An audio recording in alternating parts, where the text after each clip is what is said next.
What's going on, y'all? How we doing? Good morning. You already know what it is. Another day, another flash sheet. So, classics again.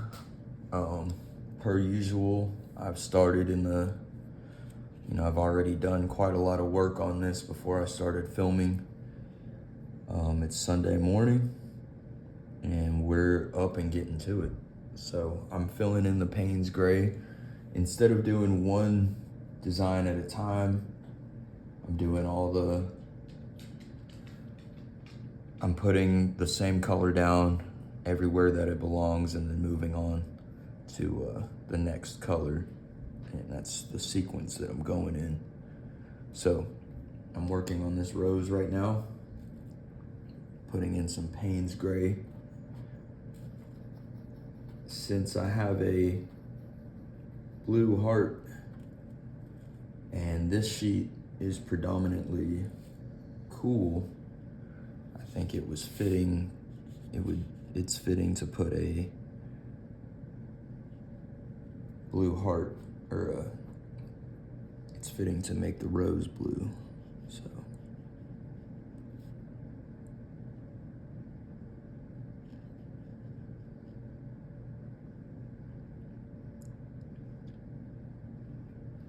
it was a pretty busy weekend for me at the shop. I got to give my older brother a tattoo for the first time. I've tattooed my younger brother quite a few times at this point, but my older brother lives in another city, and so we don't get to see each other very often. And then had a couple of clients yesterday. So it's been a good weekend of tattooing. And in between tattoos, well, I've been working on this. And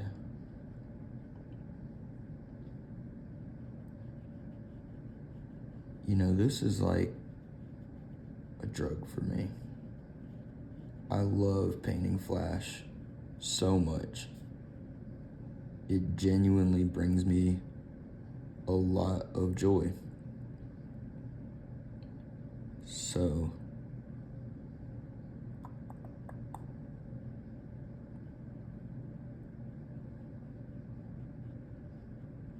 I think what I like about it is it's just enough of a challenge to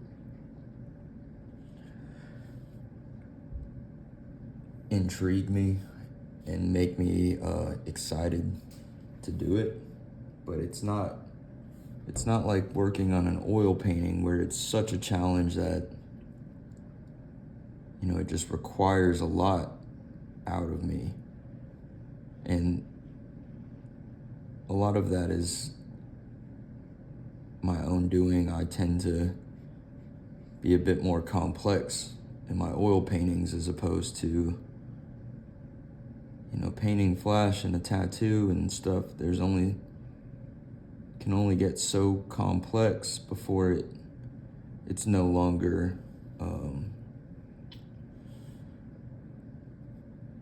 what's the word I'm looking for?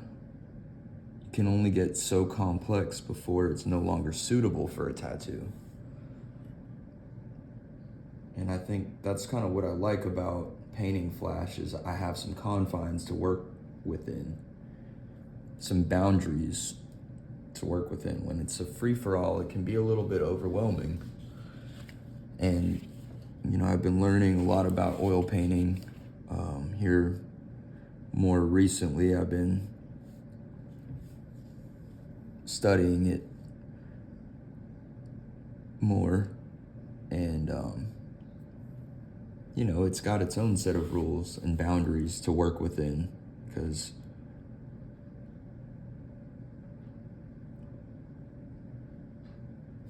you you have to have something to kind of direct you. Like, think about how much easier it is to hit a strike in bowling when you have the bumpers up.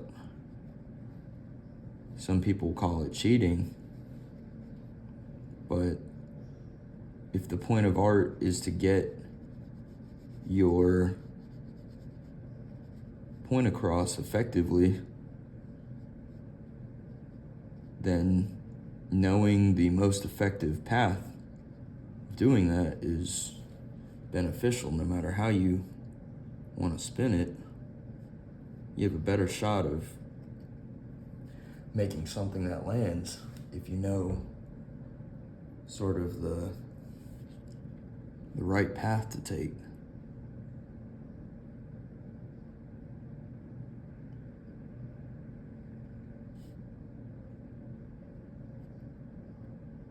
So if you're new to these videos, or this, I guess, series of videos for this set of flash that I've been working on here, I'm using a watercolor brush, synthetic. This is a round 4, I believe. And I'm using Daniel Smith fine watercolors.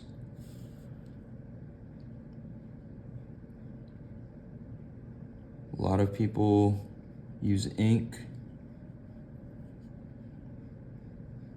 A lot of people use FW.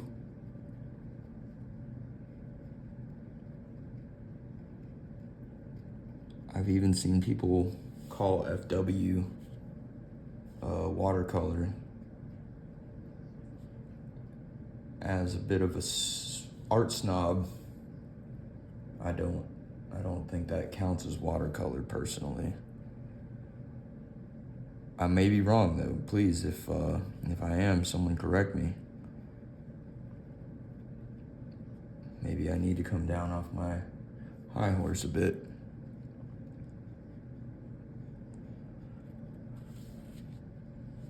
But I was using P.H. Martin's for a long time to paint my flash. The first few flash sheets I did, I actually painted with gouache. I just wasn't the biggest fan of, I guess, the gouache that I was using. It was a bit of a cheaper set of gouache. And so I'm willing to try it again. So far, these watercolors are pretty nice. So that's that for the rose. I'm gonna, since it was very little to do on there, I'm gonna fade that out after I do this panther down here. Because there's very little to do on this panther as well, so. I'm just getting down in here in the nose a little bit.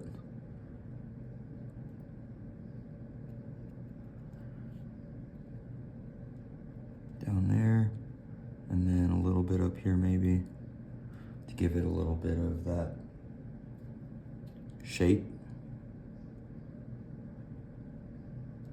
One thing I've been interested in here a little bit more recently is keeping these traditional images, but following a bit more of the what should I call it? Atelier understandings of form. You know, in American traditional artworks, there's, you know, suggestions of shadow and form and everything, but it's pretty crude, and a lot of times it's not actually accurate. You know, it is a shading and it gives it shape, but a lot of times it doesn't necessarily indicate a light source or anything like that. And so I've been sort of more interested in this idea of having these same images, but, indicating a light source, or if there's an object above it, how do you indicate a shadow of that?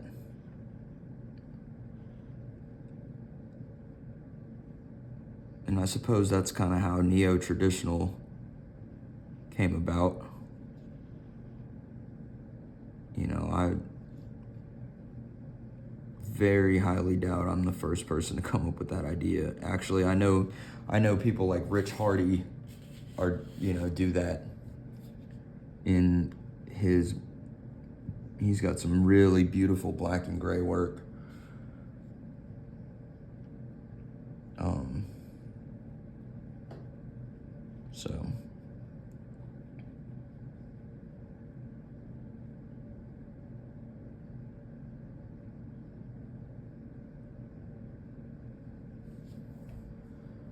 So like I said in the previous videos, I'm winging it. That's what I'm just straight up winging it on these. I'm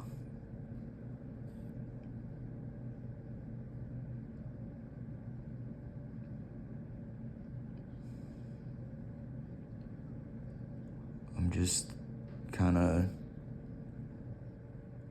laying it down and seeing what happens.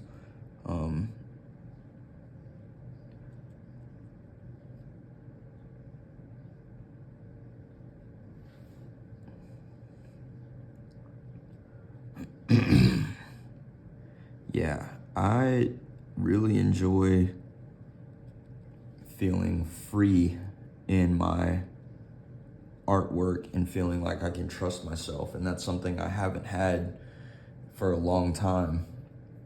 Almost my whole art career up until very recently, I had no trust in myself as an artist.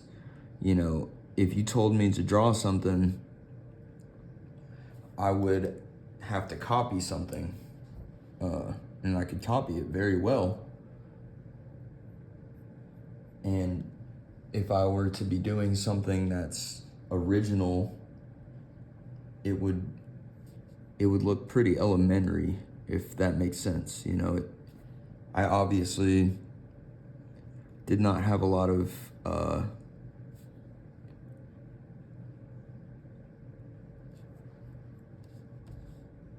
I guess practice, first of all, which is why I didn't have enough trust in myself, and it made it very difficult for me to get stuff done, really.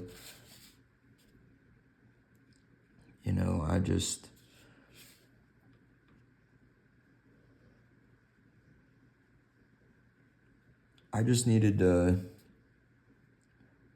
build my repertoire a little bit more, and this has been a great way for me to do that.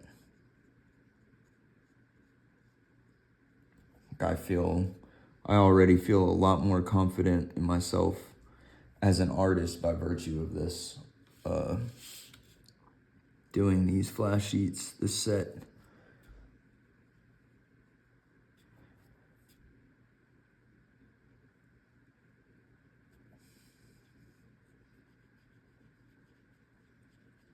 I feel like it's really important to trust yourself as an artist, because you're the one making the work. But if you don't trust yourself to make the right decisions, you're gonna become too influenced by what you're influenced by, if that makes sense, So you're gonna, and I'm speaking out of my own personal experience, you're gonna gravitate towards something similar to, what you want to emulate, which is just natural, but at some point you also have to be willing to let yourself do your thing. And that's really scary. But it's also made me more accepting of my mistakes and everything, because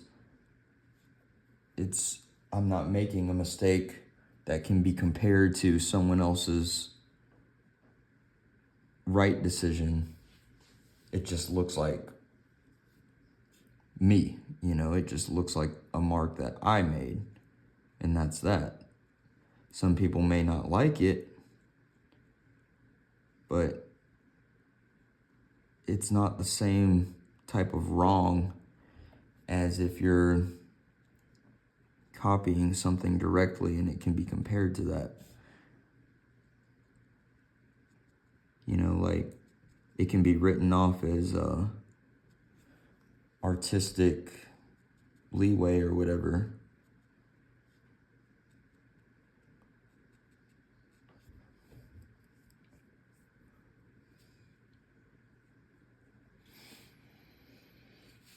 Okay, so I realized that I missed a couple of red spots, so I'm gonna go ahead and tend to those.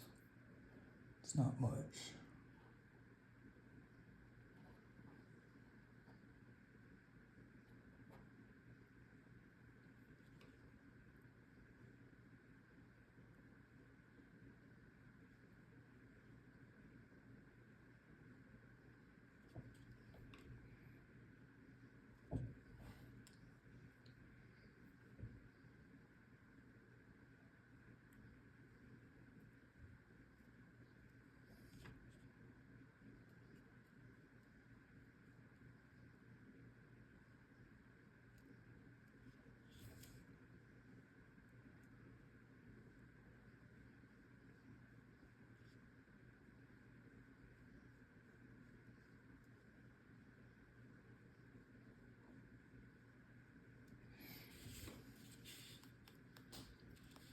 Okay, I think I'm gonna do yellow.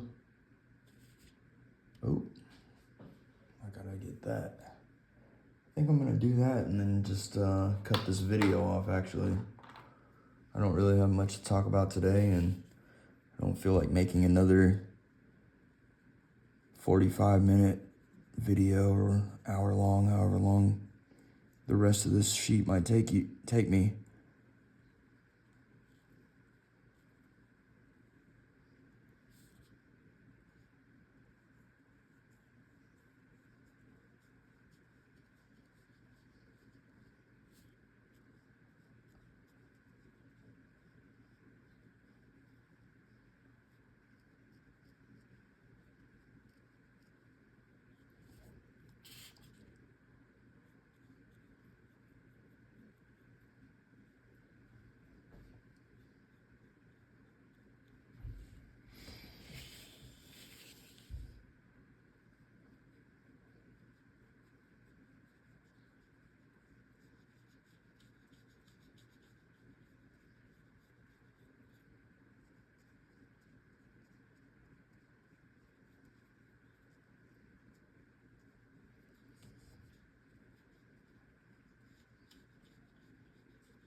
So I know a lot of people lay down water first and then blend it out, and I do that sometimes, but also sometimes I'm just lazy and I don't mind the streaks. So that's the Payne's Gray on this. I'm gonna cut the video now, and I'll see you guys next time.